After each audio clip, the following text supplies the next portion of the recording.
सबसे पहली वीडियो इस सीरीज़ की क्लास 1, उसमें हमने कॉल ऑप्शन के बारे में डिस्कस किया था। चलिए थोड़ा सा उसको रिवाइज कर लेते हैं।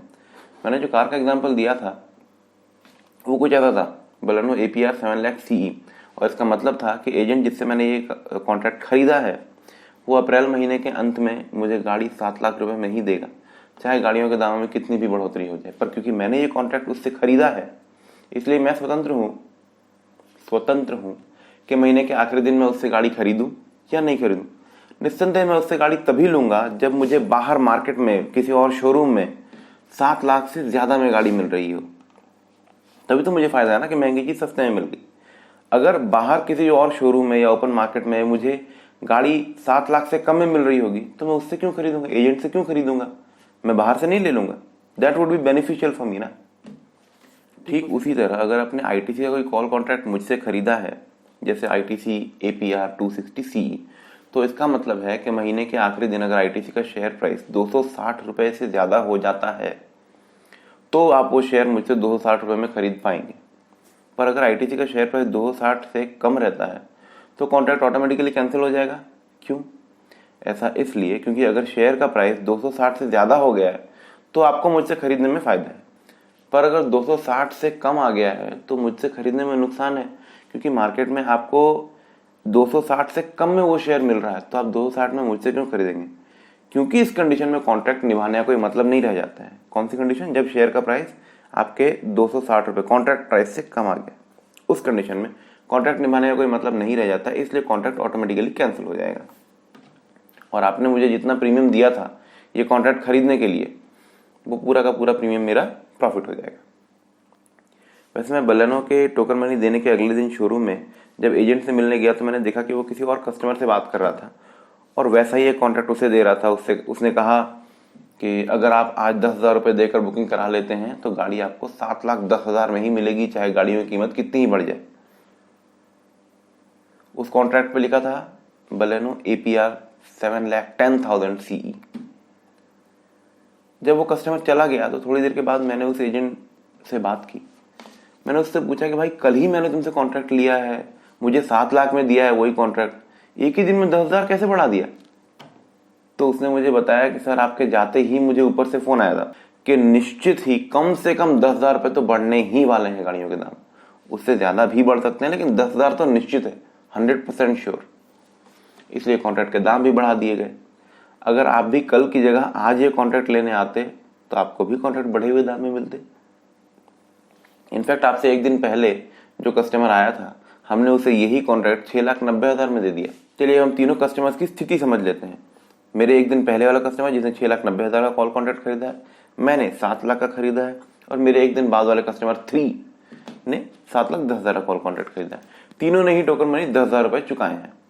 टोटल प्राइस जो हमने कार के लिए चुकाई है, कार मिलने पर हमें जो कार की कीमत पड़ेगी वो कितना होगा?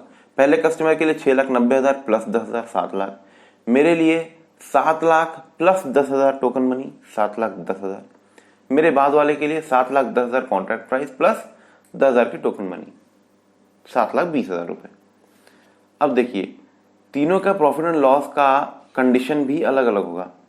चलिए अब हम देखते हैं कि कॉन्ट्रैक्ट जिस दिन परिपक्व हो रहा है, यानी जिस दिन हमें गाड़ी लेनी है, उस दिन गाड़ियों के दाम कितना होने पे हमें कितना मुनाफा या कितना नुकसान होगा देखते हैं।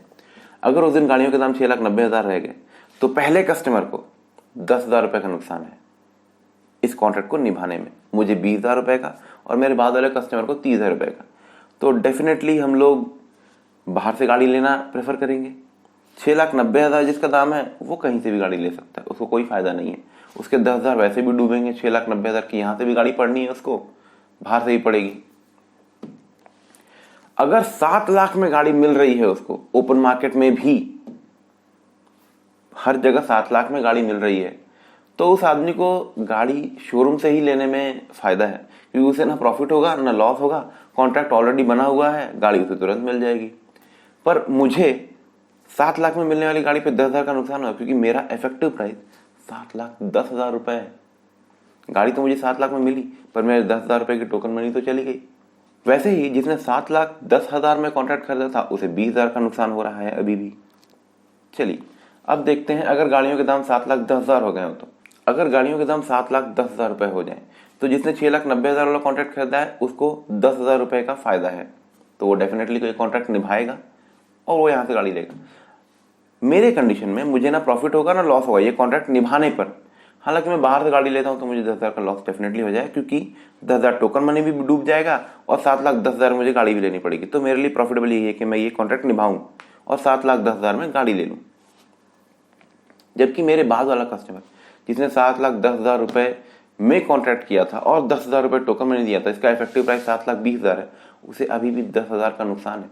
उसे अभी भी बाहर से गाड़ी लेने में या यहाँ से गाड़ी लेने में कोई प्रॉफिट या कोई लॉस नहीं है।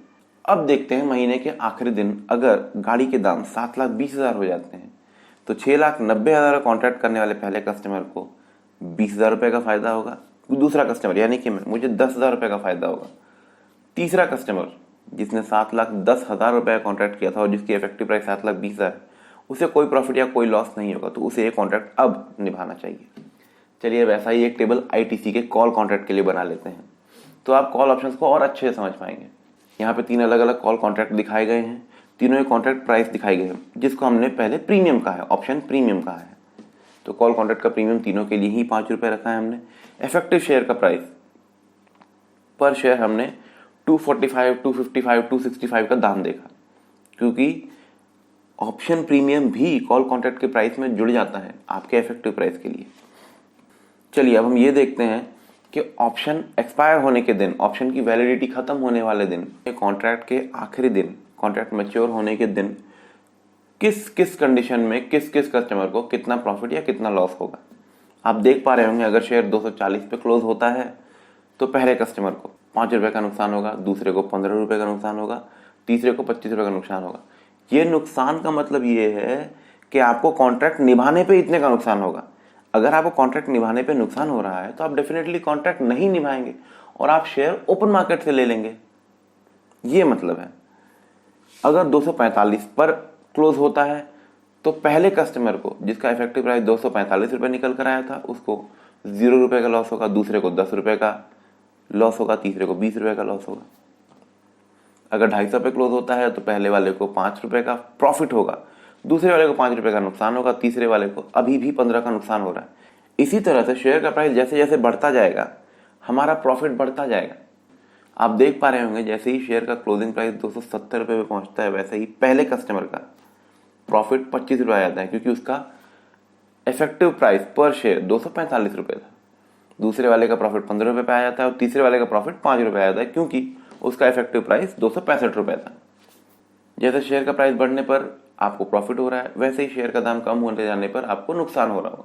नुकसान का मीनिंग मैं आपको बता चुका हूँ, कॉन्ट्रैक्ट निभाने पर नुकसान होगा, इसीलिए कॉन्ट्रैक्ट आप निभाएंगे नहीं और आपका कॉन्ट्रैक्ट कैंसिल हो जाता है। अब हम इस कॉन्ट्रैक्ट के नाम में लिखे हुए कुछ टर्म समझ लेते हैं। शायद मैं इनके बारे में पहले थोड़ा डिस्कस कर चुका हूँ, मैं इनको अब डिटेल में बता देता हूँ। कॉल कॉन्ट्रैक्ट के नाम में जो कॉन्ट्रैक्ट अमाउंट लिखा हुआ है उसे हम स्ट्राइक प्राइस कहते हैं, और इस कॉन्ट्रैक्ट को खरीदने के लिए जो अमाउंट हम पे करते हैं उसे हम ऑप्शन प्रीमियम कहते हैं। शेयर जिस प्राइस पर आपको नो प्रॉफिट या नो लॉस देकर जाएगा, शेयर के उस प्राइस को ब्रेक इवन पॉइंट कहते हैं।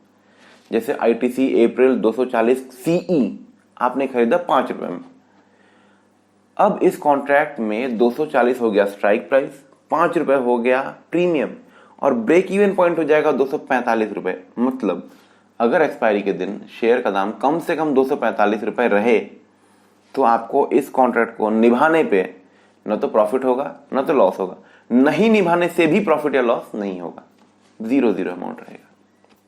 और हाँ, आपका चुकाया गया ऑप्शन प्रीमियम भी आपको 5 रुपए वापस मिल जाएगा जिस दिन कॉन्ट्रैक्ट एक्सपायर होगा उस दिन। अब ये भी मैंने एक वर्ड कहा ना, एक्सपायर, एक्सपायरी ऑफ कॉन्ट्रैक्ट, इसका मतलब है वो दिन जिस दिन के बाद ये कॉन्ट्रैक्ट वैलिड नहीं रहेगा, जिस दिन इस कॉन्ट्रैक्ट को सेटल करना है। हर ऑप्शन की एक्सपायरी महीने के अंतिम गुरुवार को होती है।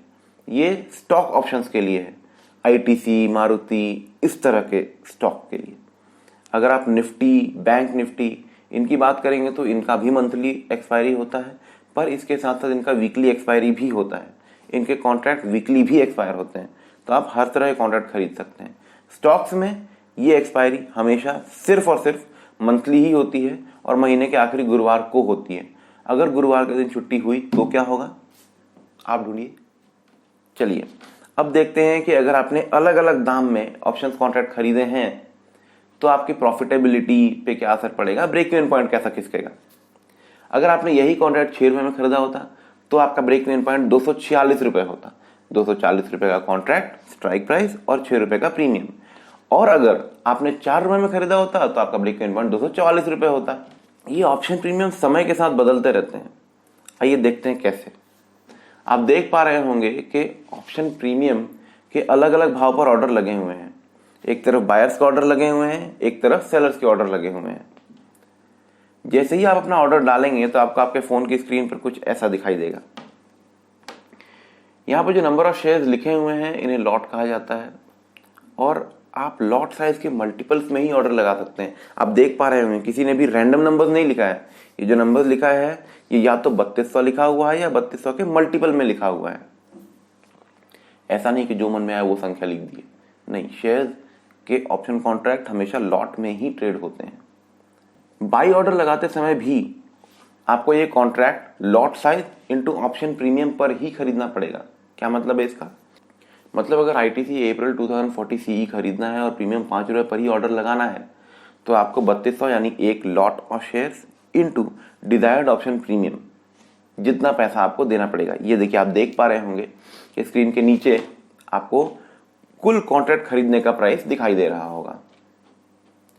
एक लॉट ऑर्डर लगाने का मतलब है आपने 3200 शेयर का ऑर्डर लगाया है। मतलब अगर एक्सपायरी के दिन आपके ब्रेक इवन पॉइंट से शेयर 1 रुपया ज्यादा होता है, क्लोजिंग प्राइस अगर 1 रुपया ज्यादा होता है तो आपको 3200 या फिर ये कहें कि एक लॉट ऑफ शेयर्स के बराबर का मुनाफा होगा। 3200 रुपये का मुनाफा होगा इस केस में। ये फायदा लेना ही सेटलमेंट कहलाता है।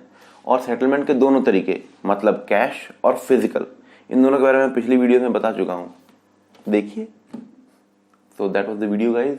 अगली वीडियो में पुट ऑप्शन कॉन्ट्रैक्ट के बारे में समझेंगे, उनके ब्रेक इवन पॉइंट्स और इसके साथ साथ in the money, at the money, out of the money, ये टर्मिनोलॉजी क्या होती है ये समझेंगे।